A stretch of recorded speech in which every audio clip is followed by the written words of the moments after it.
Magandang gabi mga kapatid. Magandang umaga o hapon sa mga kapatid nating nakikinig sa ibang bansa. Tayo ngayon ay magpapatuloy sa ating pag-aaral sa aklat ng Apokalipsis. Nasa kabanatang 9 na tayo sa ating pag-aaral. At tayo sumandaling manalangin mga kapatid. Dakila naming Ama, muli po kami nananalangin sa inyo ngayong oras na ito upang bigyan mo kami ng kaliwanagan at aming hinihingi ang iyong kapangyarihan upang ang iyong mga salita ay maging pagpapala sa bawat isa sa amin at naway basbasan po ninyo kami sa pangalan ng iyong Panginoong Hesus. Amen.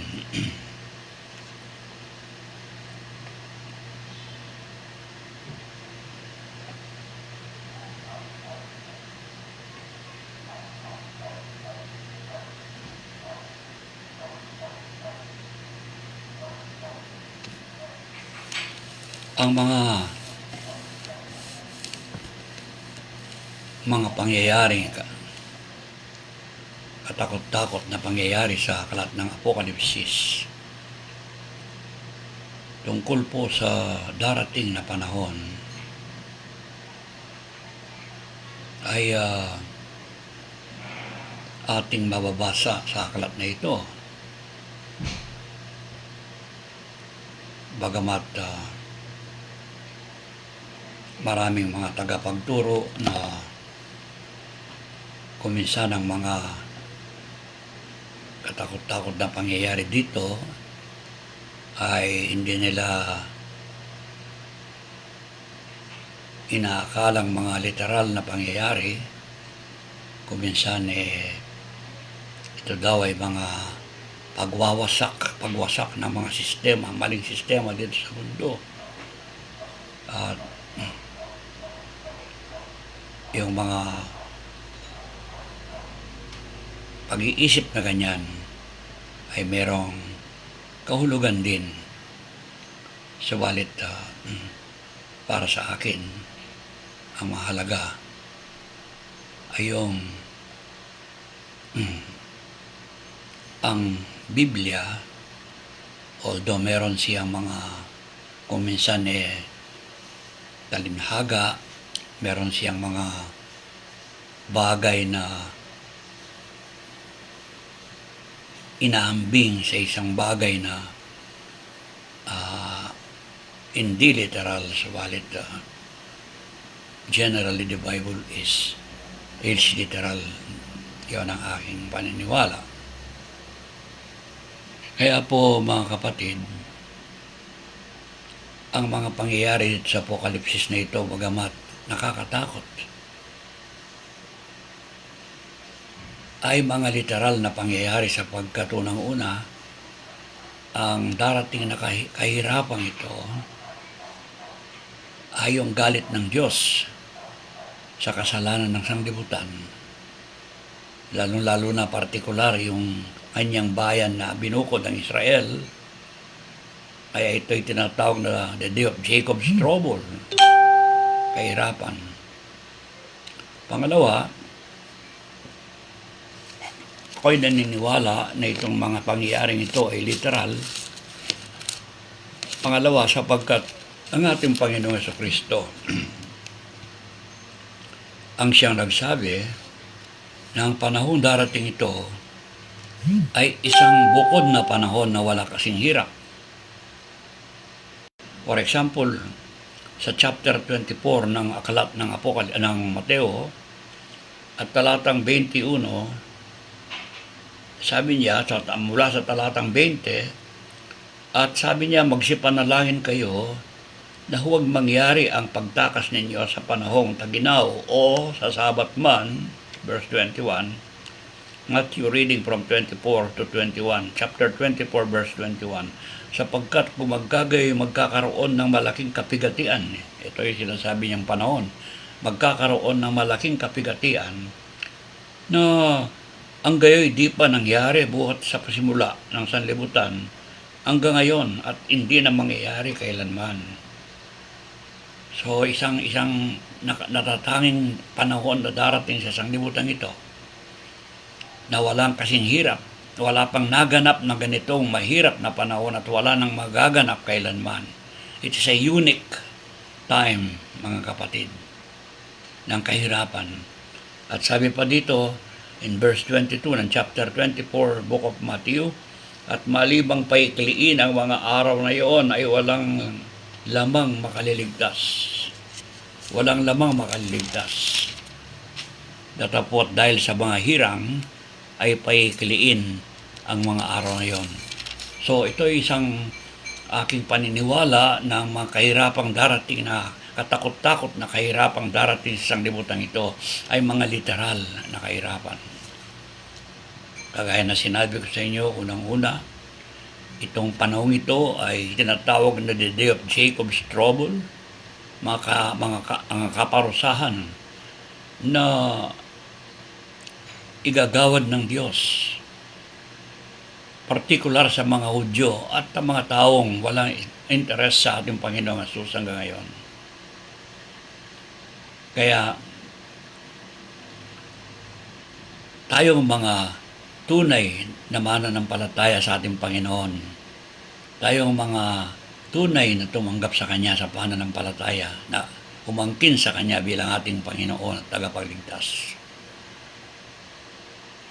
Ang kabuuan natin na tinatawag na iglesia, ang tunay na iglesia sa mga tunay na tumanggap kay Kristo, ay hindi na makakarating sa panahong ito sapagkat bago darating yan, maliwanag na ating pinag-aralan sa mga nakaraang lesson natin na ang iglesia ay kukunin ng Diyos. Isang araw na ang iglesia ay kukunin niya, the Christians, yung sinasabi ng unang Tesalonica, na ang Panginoon ay bababang mula sa langit. At tayo, mga mananampalataya, ay kukunin niya at dadalhin sa mga tahanang hinihanda niya para sa atin doon sa langit. At pagkatapos niyan ay darating ang nakakatakot na kabigatian dito sa mundo ito na walang kasing hirap na panahon. Ang isa pang dahilan kung bakit ako'y naniniwala na mga pangyayaring ito ay literal, talagang literal na mangyayari, sapagkat meron ng mga nangyaring mga sinasabi ng Apokalipsis na nangyari na kahit sa panahon natin. Kaya lamang hindi kasing hirap ng sinasabi ng Bible.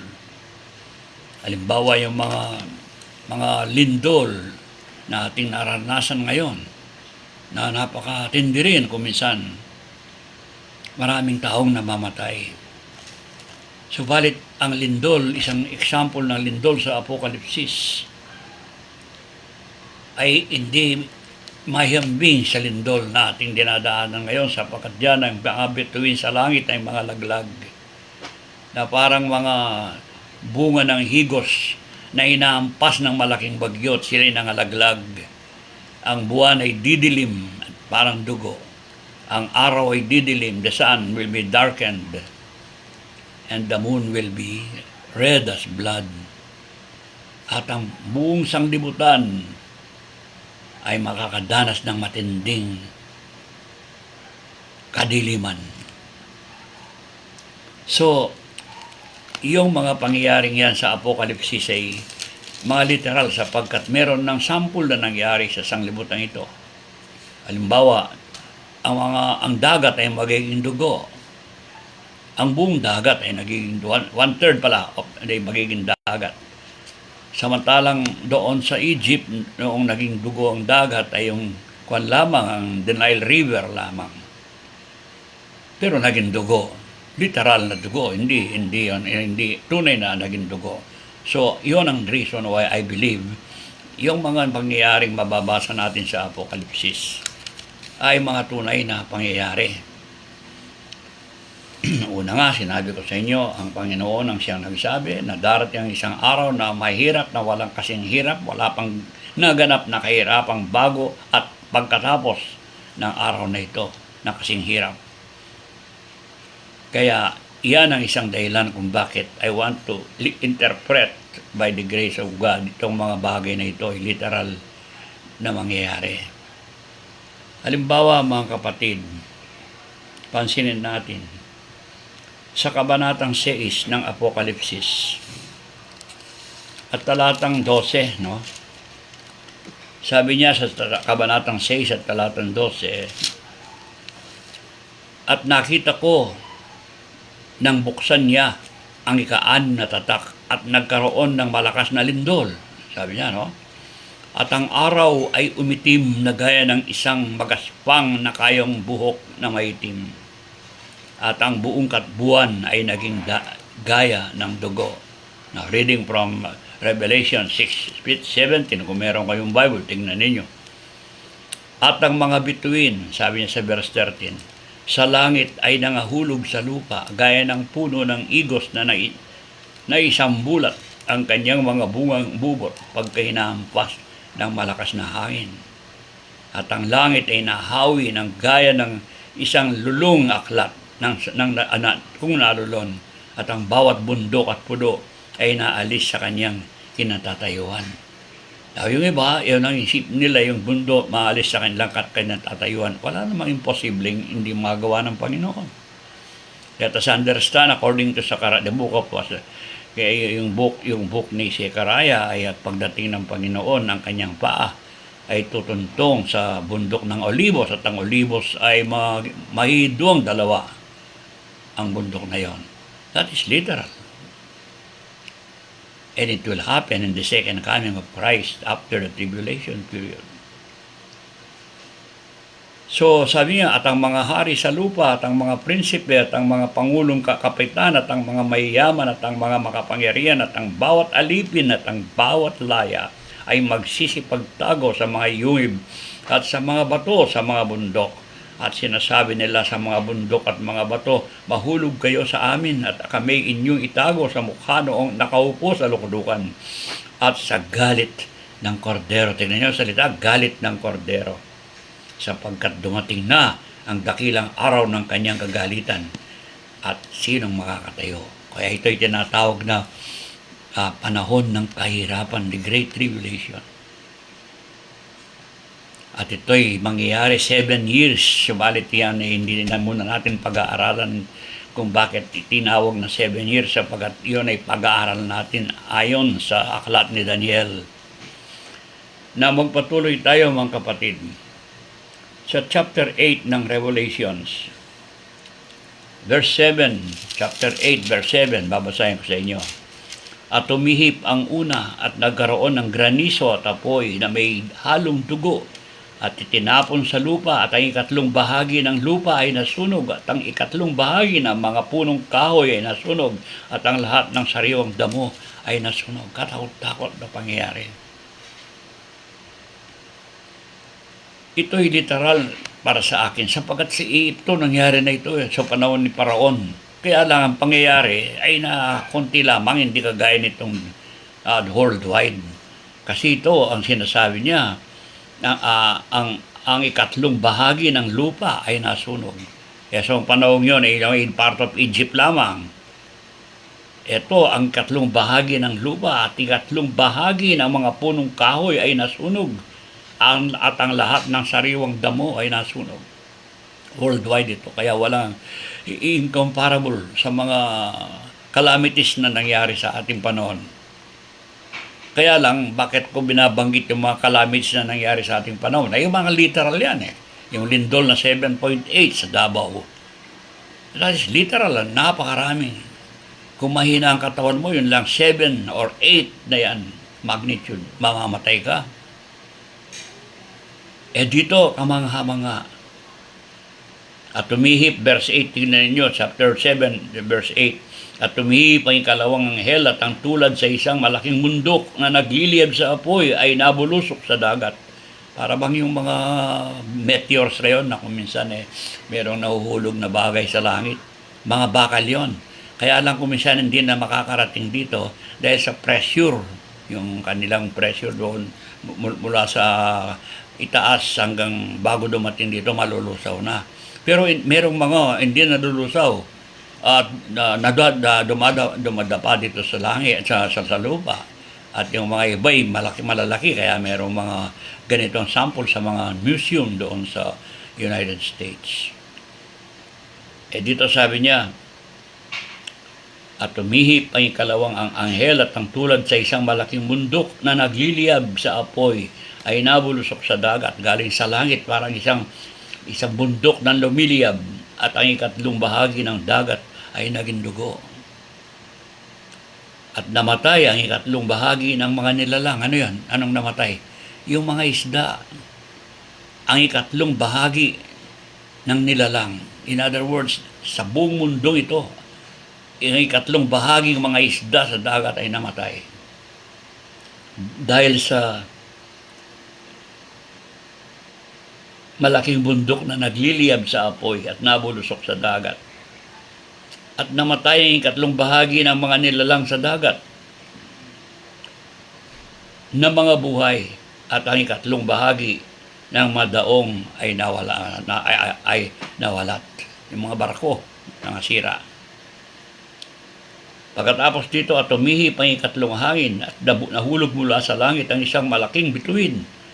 Ito, nahulog sa langit ang isang malaking bituin na nagliliyab, na gaya ng isang sulo, at nahulog sa ikatlong bahagi ng mga ilog at sa mga bukal ng tubig.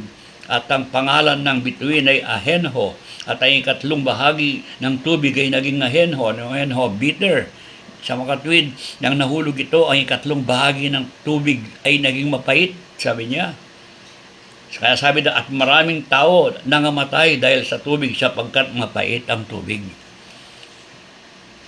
Kaya maging sa panahon natin, nakikita natin yung scarcity ng tubig. Kung minsan yung ating mga gripo ngayon na galing sa mga nawasa ay kulang sa tubig. In the Middle East, alam natin na mas mahal pa daw yung tubig kaysa gasolina. Unti-unti ang tubig ay nawawala.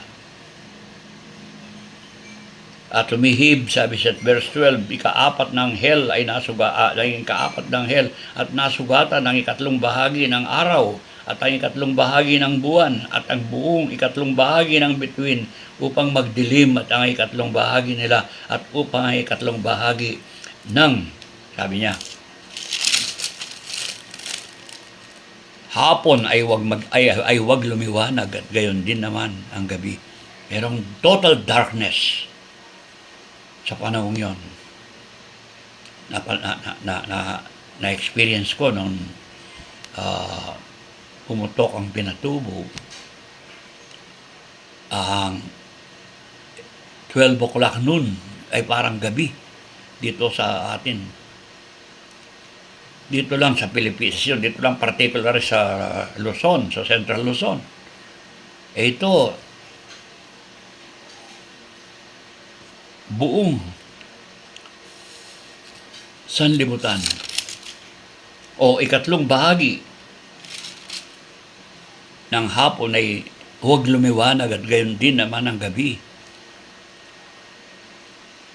At narinig ko ang isang agila na lumilipad sa pagitan ng langit na nagsasabi ng malakas na tinig, sa aba ng mga nananahan sa ibabaw ng lupa, dahil sa mga ibang tunog ng pakakatatlong anghel ay nagsihip na. Tignan ninyo yung mga pangyayaring yan, mga kapatid. Kaya kung minsan nakakatakot basahin, sabi ng mga tao, ang Apokalipsis dahil sa pangyayari. Kaya tayong mga Kristiyano ay nagpapasalamat sa Panginoon, bagamat itong kahirapang darating na ito ay pahihintulot ng Panginoon dahil sa kasalanan ng sanlibutan, dahil sa kasalanan ng bayang kanyang hinirang ang Israel. Salamat na tayo mga tunay na mananampalataya bago darating yan, ay kukunin tayo ng Panginoon. Yung term doon ay the rapture of the church. Or the Lord, sabi sa wikang English, 1 Thessalonians 4:16 to 18, shall descend from heaven with a shout, with the voice of the archangel, and with the trump of God, and the dead in Christ shall rise first, and we who are alive shall be caught up together with them in clouds to meet the Lord in the air, and we shall be forever with the Lord. At sabi ng verse 18, 1 Thessalonians chapter 4, verse 18, therefore comfort one another with these words. Yun ang comfort natin. That is our blessed hope. Na bago darating ang karumaldumal na kahirapan ito, tayo kukunin ng Panginoon at salamat sa Kanya. Kaya kung ako'y nakikipag-usap kanino man, na hanggang ngayon ay hindi pa siya sigurado, maaring ikaw ay reliyoso, maaring ikaw ay nagsisikap na maging mabuting tao. Subalit mga kapatid, iyang ating kabutiang iniisip na yan ay kulang din sa ininging kabanalan ng ating Panginoon. Dahil ang the standard of holiness that the Lord requires of us is so absolute that the flesh cannot attain into that. Kaya lamang sa ating sariling kakayahan ay hindi tayo maliligtas. Subalit dahil ang Panginoon ay mahal tayo, siya ay nagkatawang tao upang kanyang buhay ay handog sa atin at dumanas ng isang kahirapan na hindi natin kayang unawaan ang kahirapan yan, sapagkat yan ay hindi karaniwang kahirapan. Kahirapan hindi lang sa laman, kundi kahirapan sa espiritu, sapagkat sa cross, mga kapatid, ang binabayaran niya yung kasalanan natin. Kaya kung mayroon bang tao na pupunta sa impyerno at dadanas ng kahirapan ito, nasa tao na lang yan, sapagkat ang sabi ng Panginoon, sino mang lumapit sa Kanya, kahit sa paanong paraan hindi niya itatakwil. So sa chapter 9 tayo ngayon, tignan ko kahit ilang talata lang ang kukunin ko. Makikita niyo sa chapter 9 mga kapatid, continuation ng kahirapan. Dito ay makikita natin, meron pa ako mga 10 minutes, no? At umihip ang ikalimang anghel at nakita ko ang isang bituin na nahulog sa lupa mula sa langit at sa kanya'y binigay ang susi ng hukay ng kalaliman. At binuksan niya ang balon ng kalaliman at napailan lang ang usok mula sa hukay at gaya sang usok ng isang malaking lutuang bakal ay nagdilim ang araw at ang impapawid dahil sa usok ng ukay. Ito yung ukay na ito, yung walang hanggang lalim yan ay nasa sanglibutan. Di ba dito ihahagis ng Diyos si Satanas, dito ikukulong niya. Isang malalim na bagay sa sanglibutan. At nang buksan nito ng anghel ay merong usok na lumabas at napaka tindi ng usok kaya nagdilim ang lugar na yan. Nagdilim dahil sa usok na galing sa ukay. Bottomless pit ito. At anong nangyari? Nagsilabas sa usok ang mga balang sa lupa, verse 3. At binigyan sila ng kapangyarihan na gaya ng mga alakdan sa lupa na may kapangyarihan. Ito yung mga demonic ito. Bigla silang lumabas sa malalim na ukay na yan. Kasabay ng usok, lumabas sila. Mga demons. Tignan niyo kung bakit demons. At nagsilabas sa usok ng mga balang sa lupa at binigyan sila ng kapangyarihan na gaya ng alakdan sa lupa na may kapangyarihan. Parang alakdan sila, no? At sinabi sa kanila na huwag ipahamak ang damo sa lupa ni anumang bagay na sariwa, ni anumang punong kahoy, kundi ang mga tao lamang na walang tatak sa Diyos ng Diyos sa kanilang noo. Hindi ba yung balang talagang kinakain nila, yung damo at yung sariwang pananim? Pero ito, hindi binawal silang huwag kainin ng damo, kundi ang tao ay saktan nila, yung mga walang tatak sa Diyos. So, kaparusahan na ito. at pinagkalooban silang huwag patayin ang mga ito, kundi pahirapan nilang 5 buwan at ang kanilang pahirap ay gaya ng pahirap ng alakdan kung kumakagat sa isang tao. Sa makatwid, ang mga demons na ito na lalabas ay pahirapan nila ang tao. Kagaya ng kapag ikaw ay na tusok ng kanilang tusok ng alakdan, mamamaga ka sa sakit. Ito hindi naman alakdang maliliit, mga malakdang kasi laki ng tao. Kaya ito yung mga demonic forces ito. Mga kampon ni Satanas, sapagkat si Satanas, isa lang ang Satanas. Tandaan ninyo, yung mga kampon niya ay tinatawag na demons, demonyo. Pero meron lang isang Satanas, meron lang isang Lucifer. Subalit yung mga angel niya, yung dark angels, they call them demons, sapagkat ang ating kalawakan, sabi ni Pablo, ay infested by demons. Tandaan ninyo. So, sa verse 5 ng chapter 9, at pinagkalooban silang huwag patayin ang mga ito, kundi pahirapan nilang 5 buwan at ang kanilang pahirap ay gaya ng pahirap na lakdan kung kumakagat sa isang tao. Wala na yung Kristiyano dito Bakit sino itong sabi niya? Wag mong sakdan ang mga punong kahoy, kundi ang mga tao lamang na walang tatak ng Diyos sa kanilang noo. Sino yung walang tatak sino yung may tatak sa panahon ito?